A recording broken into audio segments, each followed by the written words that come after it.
Discovering a personal narrative involves people. When I give a talk, when I give a lecture, I've learned to look at the people and gauge the reaction. You know, if I see they're kind of nodding off, that's not so good. If I tell a story that works, I see that that's good. A lot of people focus a lot on the elevator pitch with the very brief kind of punchy bada bing. I'm more into escalator pitches where it's going to take a longer time to tell the story. There's a couple of reasons for that. One, it allows people to opt into the story.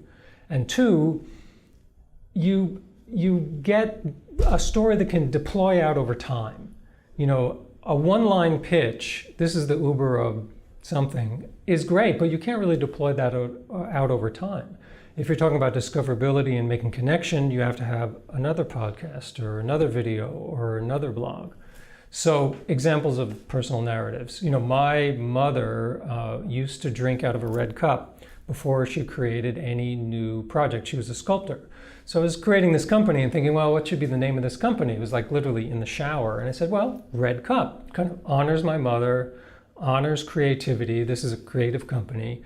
And it kind of worked. And I tested it out on people and I saw, oh, yeah, that kind of works. We sort of like that.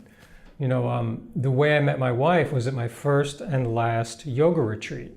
I like yoga. One day I was working at NBC and it's a really stressful job, and I saw a yoga place and I said, I have to go in there. I had no idea, you know, I knew nothing about it. And I started doing yoga, and then I decided to go to a yoga retreat, and I met my wife there, and she was a yoga teacher.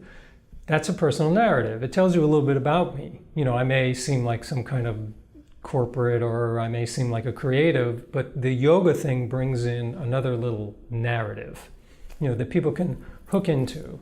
You know, the New York Times liked that in our wedding announcement. It became like a thing to talk about, you know, and I realized, well, that's a pretty good story. You know, that works.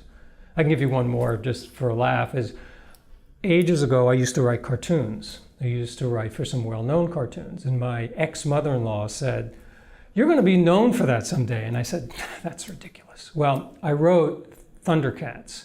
Now, there's a certain person of a certain age who knows Thundercats. And people would find me, or I spoke at a couple of Thundercats things, and they said, you wrote for Thundercats. I said, yeah, you know, so what? But it was a big deal to them. So I put it on my LinkedIn, and I put it in my bios, because it's a narrative. You know, it's a little hook. Oh, he must know about writing cartoons. That's kind of interesting. I didn't know that. So you really want to find personal narratives are kind of the little funny things at the edge sometimes. It doesn't have to be so polished. It doesn't have to be perfect. It has to express you a little bit. And of course, you have to be able to tie it into what you actually do so it has a purpose. But it's a way for people to connect.